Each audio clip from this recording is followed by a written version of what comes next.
Today I want to show you why the building system in this game has become one of my personal favorites, especially if you enjoy cozy, creative gameplay. It's simple, it's flexible, and honestly, it just feels good to use. So let's jump into build mode, because this is where the game really stands out, to me personally. Right away, you have access to all your core building materials.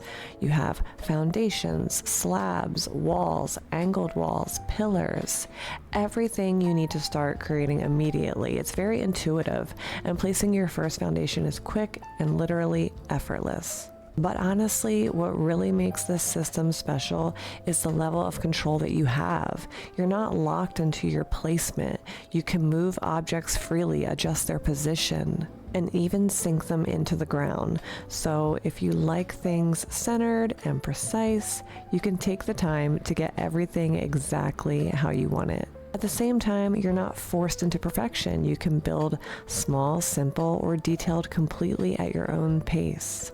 Building upward is just as smooth. Walls can be placed and adjusted easily, and one of the most helpful features is the ability to copy pieces instead of rebuilding everything from scratch. This makes the entire process faster and much less frustrating, especially when you're working on larger builds.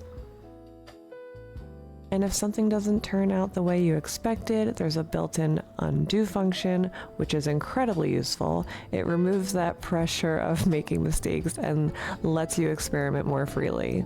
I can't even tell you how much I've wanted an undo button in some of the cozy games that I've played, and it's just like, why not add it? It's always useful to have. Okay, and then down here, you also have access to doors, stairs, and other structural pieces. And just like everything else, if something isn't placed quite right, just adjust it. There's no need to delete and restart. Another feature I really appreciate is the multi-select tool. It allows you to select your entire build and move it as a whole. I can't even tell you how much I've wanted all of these tools when playing Palia or Disney Dreamlight. So if you decide later that you want your structure in a different location, you're not stuck. You can just reposition everything with ease.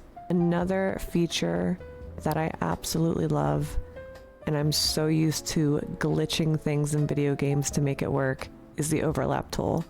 And this allows you to place objects within each other, opening up a lot more creative possibilities. For example, you can create layered designs or custom shapes, like combining structures into a double archway without needing any glitches or workarounds.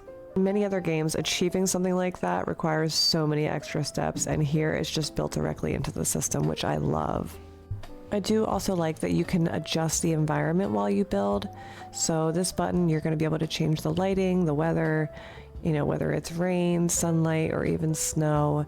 It lets you see how your space looks in different conditions, which is awesome. It's a small little detail, but it really helps bring your build to life. There's also additional tools like grid markers, transparency options, and layout management. And the layout system is especially helpful because you can save your builds, reuse them, and experiment without worrying about losing your progress. Another feature that makes building feel even smoother is the painting system. Instead of having to paint everything section by section, you can actually paint the entire wall at once. All you have to do is press tab to toggle the painting mode on or off. So just another little tip about the painting, because I just realized this the other day. But if I had one piece of feedback, it would be with the furniture system. So currently it doesn't always show you the materials required to craft the items when in build mode. The only place I see that at is the foundations and walls and angled walls and pillars section. It does show you what you need for those to be crafted, but not the furniture. So I would definitely change that. It's a small thing, but adding that would make the experience even more seamless.